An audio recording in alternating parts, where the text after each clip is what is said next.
اللہ رحم کرے. اب ان کے دین کو جن کے متعلق کہتے ہیں تم نے ہمیں کافر کہہ کر محمد رسول اللہ کے دین پر حملہ کیا ہے، ان کے باقی مسلمان جو ان سے زیادہ کثرت میں ہیں وہ کیا کہتے ہیں؟ ان کو کیوں نہیں یہ جواب دیتے؟ ان کو کیوں نہیں کہتے کہ تم نے محمد رسول اللہ علیہ وسلم کے دین کو کفر اور الحاد قرار دے دیا ہے، ہمیں غیر مسلم اور کافر کہہ کر؟ وہابیہ دیوبندیہ اپنی عبارتوں میں تمام اولیاء، انبیاء، حتیٰ کہ حضرت سید الاولین والآخرین صلی اللہ علیہ وسلم کی اور خاص ذات باری تعالی شانہ کی اہانت و حتک کرنے کی وجہ سے قطعاً مرتد اور کافر ہیں، اور ان کا ارتداد کفر میں سخت اشد درجے تک پہنچا ہے، ایسا کہ جو ان مرتدوں اور کافروں کے ارتداد اور کفر میں ذرا بھی شک کرے وہ بھی انہی جیسا مرتد اور کافر ہے۔ اب بتائیں محمد رسول اللہ علیہ وسلم کا دین پھر باقی کہاں رہا؟ اگر مراد یہی ہے کہ جب تم ایک دوسرے پر کفر کے فتوے لگاتے ہو تو رسول اللہ علیہ وسلم کے دین پر حملہ کر رہے ہو، تو دین ہے کہاں باقی؟ پھر کہتے ہیں ان کے پیچھے نماز پڑھنے کا تو ذکر کیا، ان کے پیچھے اپنے پیچھے بھی نماز نہ پڑھنے دو، نہ اپنی مسجدوں میں گھسنے دیں، نہ ان کا ذبیحہ کھائیں، نہ ان کی شادی غمی میں شریک ہوں۔ میں نے کہا یہ صدیقی صاحب نے بھی ایک یہاں وہ بنائی ہوئی ہے وہ مسلم پارلیمنٹ، ان کی طرف سے پچھلے دنوں میں یہ شور پڑا تھا کہ ذبیحے صحیح نہیں ہوتے اور ہم فیصلے کریں گے اور لوگ ہماری طرف رجوع کریں گے، وہ سرٹیفکیٹ جاری کریں گے۔ ان کو یہ بھی بھیج دیں سرٹیفکیٹ ایک کہ جتنے دیوبندی یہاں ذبح کرنے والے ہیں ان کے متعلق یہ فتویٰ ہے کہ ان کا ذبیحہ حرام ہے، اور جو شک کرے اس کا وہ بھی یہی حال، اس کا بھی۔ اگر آپ نے مسلم پارلیمنٹ کو زندہ رکھنا ہے اور اس کے صدر بنے رہنا ہے تو اعلان کریں کہ ان کا ذبیحہ حرام ہے، کہ شادی غمی میں بھی شریک نہ ہو، نہ اپنے ہاں آنے دیں، بیمار ہوں تو عیادت کو نہ جائیں، مریں تو گاڑنے توپنے میں شرکت نہ کریں، مسلمانوں کے قبرستان میں جگہ نہ دیں، غرض ان سے بالکل احتیاط و اجتناب رکھیں۔ پس وہابیہ دیوبندیہ سخت اشد مرتد و کافر ہیں، ایسے کہ جو ان کو کافر نہ کہے خود کافر ہو جائے گا، اور اگلی باتیں بھی آنے والی ہیں۔ کہتے ہیں اس کی عورت اس کے عقد سے باہر آ جائے گی۔ اب بتائیے کتنے مسلمانوں کے نکاح حرام ہو گئے؟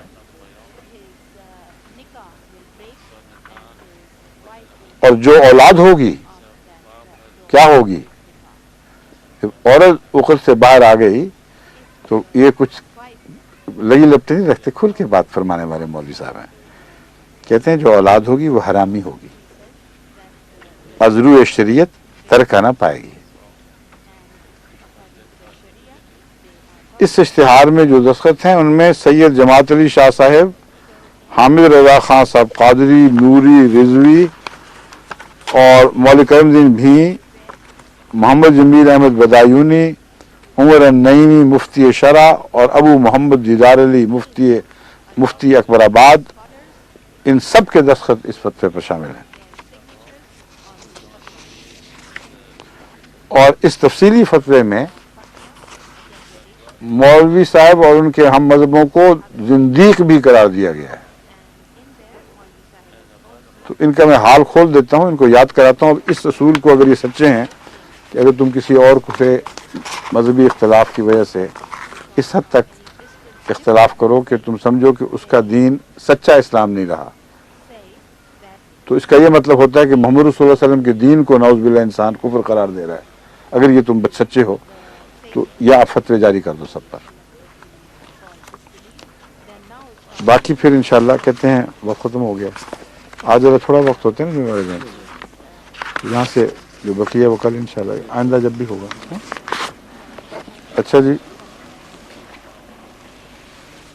اللہ آخر دے مولوی صاحبان کو، ان کی عبارتیں اور چلاکیاں آپ نے دیکھ لی۔ مشکل یہ ہے کہ عوام الناس بیچارے بالکل اس بات کی اہلیت ہی نہیں رکھتے کہ ان چلاکیوں کو سمجھ سکیں، اور ایسے خوفناک یہ فتوے جب جاری کرتے ہیں پھر وہ حملے کرتے ہیں احمدیوں گھروں کے اوپر، معصوم احمدیوں کے قتل کا اقدام کرتے ہیں، ہر قسم کے ظلم و ستم توڑتے ہیں. لیکن پھر بھی اہل پاکستان کی شرافت کی داد دینی چاہیے کہ ان سب لغویات کو سننے کے باوجود جس قسم کا ان کو اشتعال دکھانا چاہیے وہ نہیں دکھاتے. اس کا مطلب ان کے دل گواہ ہیں کہ یہ مولوی جھوٹے ہیں، اور یہ گواہی دن بدن بڑھتی چلی جا رہی ہے. آپ دیکھیں گے ایک دن آئے گا کہ ان مولویوں کی درگت بنے گی، ان کی شامت آنی ہی آنی ہے، انہی لوگوں کے ہاتھوں میں آنی ہے جن کو ہمارے پیچھے ڈالتے رہے ہیں. مگر وقت کا آئے گا، انتظار کریں. اللہ تعالیٰ کی بھی ایک تدبیر ہے جو چل رہی ہے. اچھا جی، اب اجازت چاہتا ہوں.